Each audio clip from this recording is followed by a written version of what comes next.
Hey, what's up, everybody? It's your boy, Christopher Terrence Jones. How are you doing? Hope you are having a blessed and highly favored day. You are truly amazing, right? Yes, you are. So, let's get that housekeeping stuff out of the way and we can get right into today's video. Make sure you go ahead and subscribe to the Christopher Terrence Jones Experience. It's the journey you want to be on. Follow me on Instagram and Twitter at Mr. Chris T. Jones, SHOW show. All that good stuff. If you would like to email me, I would love to hear from you. Mr. Chris T. Jones at gmail.com. Thank you to all of my new followers. You guys are amazing. And thank you to my seasoned followers. You are brilliant. Thank you for being on this journey with me. So, you guys know there's been this situation with Pastor Juanita Bynum and Pastor John Moore. And I'm sure that you've seen the live video where Pastor Juanita was supposed to minister at Pastor John Moore's church. And upon arriving at her hotel, she found out that he had been in the room. And you can go look at Pastor John Moore's video. His video is out there too. They do a response as well. So let me just talk about a few things. Being an armor bearer for several years, more than 10, 15, more than that. And doing events and being a pastor's kid. I listened to what Juanita said. And I listened to what Pastor John and his wife said. So I'm going to start with Pastor John and his wife. When you bring in a minister, an artist, someone who is coming to speak at your church or your function, your conference, there's an order that you do and there's steps that you take. So as I listened, what I had a problem with, and this is the only thing that I had a problem with, is the fact that the wife said that she went to the hotel and she checked out the room. And then when Juanita arrived in town, she was out of town. So she said that Pastor John went with the staff of the hotel and they did a walkthrough. We're on number 2 for this room. Now, Pastor John goes back a third time. That kind of left me kind of wondering, okay, why are you going back a third time? And he says, this is his words, is that when he opened the door to the suite, he was not able to see into the room, but when he opened the door, there was luggage. And he called out, no response, and he assumed that there was, the previous guest had not checked out.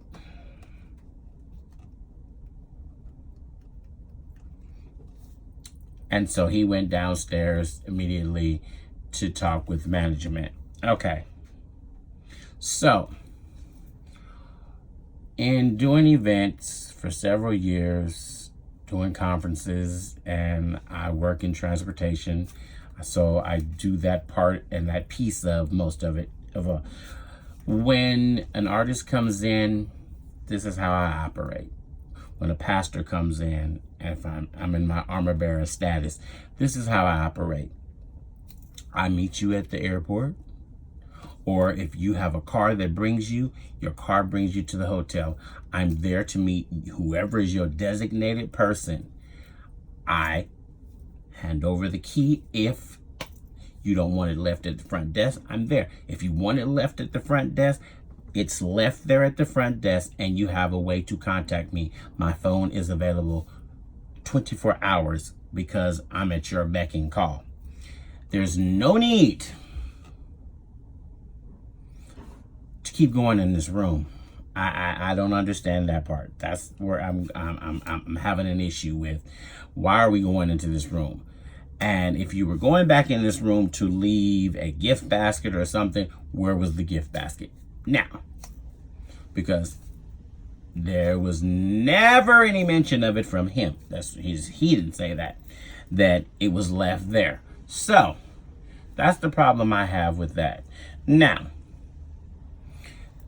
The other problem that I have with this whole thing is that this is being played out on social media. This is why people think the church is a joke right now, because why are you guys on social media going back and forth when Dr. Juanita Bynum, you could have just picked up the phone.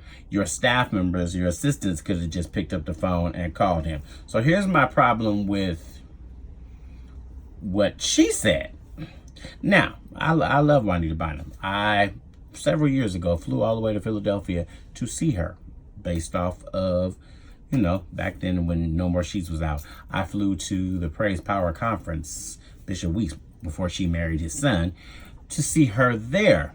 And, that was years ago. I did that. I don't think I've been to a conference since then, and it had nothing to do with that. It's just the way life has happened, because conferences are expensive. You spend a lot of your money going. So yeah, y'all know how that is. But here's my problem. And I don't want nobody to think that I'm not taking her side or I'm taking his side. I'm just going down both and speaking on both. I understand if she felt like she was violated because someone was in her room, and that right there, as a woman traveling by yourself, I get that. With your women staff members, I get that. So that part is all right. Now, here's the thing where I have an issue with it. The room, the white sheets, we all know people have different way that they set their rooms up. We know people are germaphobes. We know there are a whole lot of things that happen out there with people, and people are saying, oh, why does she do all that? That's her routine. That's her regimen. You can't tell someone how they operate, because every pastor does something different, and you guys don't know that because you don't travel with pastors. There are several pastors that have quirky little stuff that you have to make sure. Like, I know all the way down to the pastor that I travel with, I know how many packets of sugar is going to make the coffee just exactly the way that it's supposed to be. There's small things that you need to know like that when you travel as an armor bearer with the pastor. So now, here's my issue. Dr. Bynum could have easily, this is what you could have done to solve this problem. Instead of going to social media, you could have, which I'm sure you did, change rooms or go to another hotel. But my whole problem with this situation is, and I understand you feel violated because I work for a female pastor. So I get that part.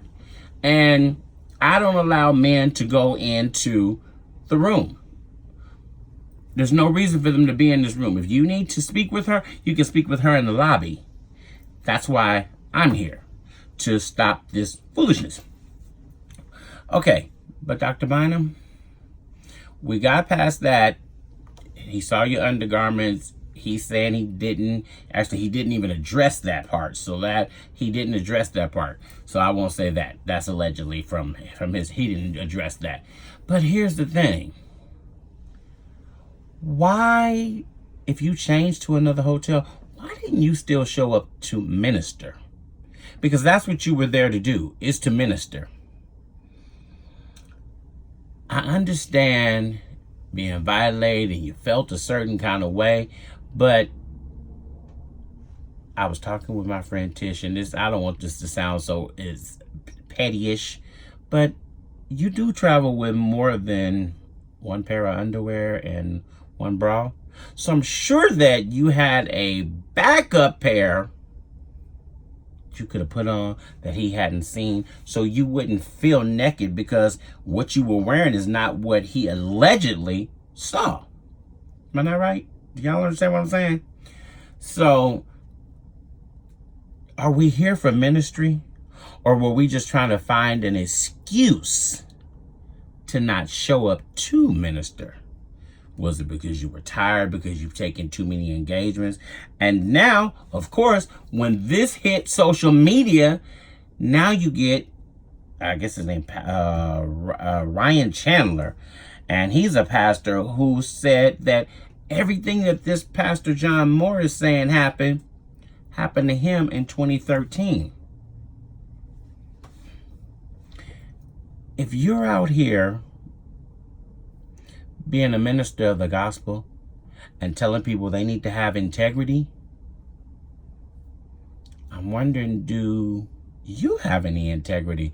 Because you could have easily still shown up to minister from a different hotel. I get it. I get that you felt violated, and I'm not trying to diminish that or say that because no. You still needed to show up. That's what happened. You needed to show up. And if you felt like you needed to address it, that was your chance to address it with them privately. This should not have never been social media worthy. Because at that point, you're basically looking like you're trying to defend yourself from something, but you were defending before the war. Because you spoke before anybody knew anything that was going on. Because he and his wife still honored you. That's the part. They still honored and acknowledged you at the conference. Then they come out and they just get the mess slapped out of them because here you are telling all the personal tea. You telling all the personal business. So, let me tell y'all something. We really have to get to the point back where pastors and preachers that travel like this remember that you're not gods. You're humble servants of the Most High God. That's why we got so many people in church. Their whole existence in life now is to be a preacher, a pastor, a prophet. That's all they want to do. That's why we got so many churches popping up on every corner, because everybody sees all of this high stuff up there. Oh yeah, I only ride in black Escalades. I only fly first class. I only stay at 5-star hotels. Come on, are you here to preach? Because sometimes the church that really needs you to minister to them, they can afford your 5-star hotels. They can't afford your first class airline ticket, but you can't minister to them because they can't afford to pay your $5,000 fee. Because usually what happens when the churches that can afford this, and y'all gonna get mad at me when I say this. The churches that can afford to give you that, those are surface churches. Because when you have all them large memberships in there, half them people, are they really living right? Because it's what I call a microwave church. Because you can't talk to your pastor. You got to go talk to an assistant pastor and all this. You can't get to the pastor. Those are usually the churches that have the kind of money to bring in the likes of the T.D. Jakes and the Juanita Bynums and the Jackie McCulloughs and all of them. Those are the type of churches. But the churches that really need ministering to get to where they are, and then don't get me wrong, there's several people in those churches, that these big mega churches, that have issues. Yeah, because people have issues everywhere. But you need to get into them small churches. Because them small churches, they really work it. They really doing their chicken dinners on Sundays to keep their church afloat. And sometimes they need a little encouragement. Sometimes they need to hear a word. Because I do still, regardless of what people say, I still do believe that Juanita hears from God. But I think partly because of social media and so many things that have happened, she's just on a grander scale now. And I think she's got there and can't come back down. But, it happens. So, if you decide you want to bring in, this is just for me, if you want to bring in someone to your church that is a name, do your research. Get a qualified person to be the coordinator. Don't just try to do the event yourself because, I can do this. No, get a qualified person that can do this, that knows how to intervene between you, the speakers, the artists, because gospel artists are just a whole different ball game as well. And I say this, I say this, and y'all can get mad at me too. Sometimes working with gospel artists is way worse than working with secular artists. You can get some secular artists that are way more nicer than some of these people out here who are spreading the gospel. I have to look down on that one because I see the daggers coming. They coming. See, we get so caught up in being somebody and being a name and air quotes and title this and title that, that we get bigger than what we really are. People walking around acting like they Juanita Bynum, and they're not even on the level. They can't even deal with half of what she goes through. And that's what I say. I see both sides. There's fault on both sides. I just want to give you guys a different version. So, Juanita Bynum, woman of God, pick up the phone, call Pastor John Moore. Speak. Get off social media with this. This ain't it.